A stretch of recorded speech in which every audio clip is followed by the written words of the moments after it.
and I always felt the imposter. I still feel the imposter today. So that's that. I think that's going to be with the rest of my life. So I got through college. First job was a police officer. Peer pressure from the Freemasons. Everyone were police officers, high-ranking police officers, and it didn't last long in there. They fired me for being drunk. Then I worked for a telecom company way before the phones came out, where there was a mix between the army services and this new telecom that was supposed to come out in 10 or 15 years' time.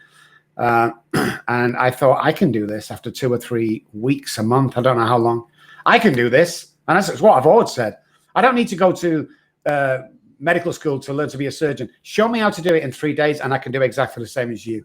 I learned by watching, and that's what I did. So to pay for college, which I didn't know then, this was all happening kind of at once.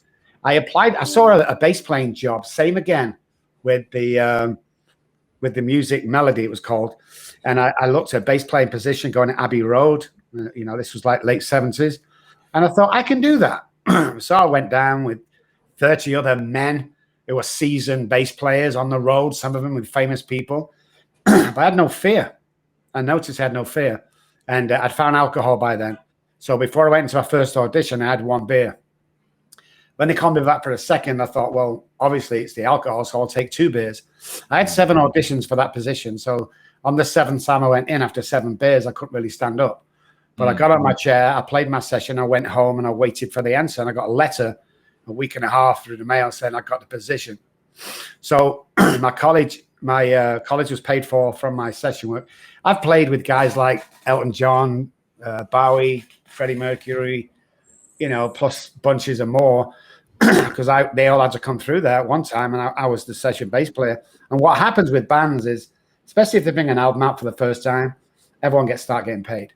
So when the bass player of blah blah was too drunk and wasted on drugs because he just got his $500,000 from the record company and he's not available or in rehab, they'd call people like me in. And at the time, you could either get a mention on the album, and I think it was something like £30 back then, or no mention, because not every single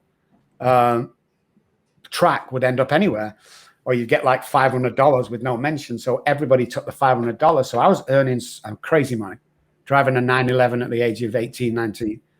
And it was good. I got through college. I started a telecom company on my own. The money was coming in like crazy because I didn't want to belong to that council estate kind of people. The kind of less people look down on them kind of people, look down on me.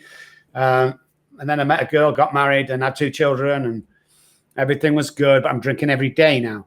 I'm successful, but I'm drinking every day. And then people say, "You're drinking too much, Rob." I go, "Hey, look what I provide.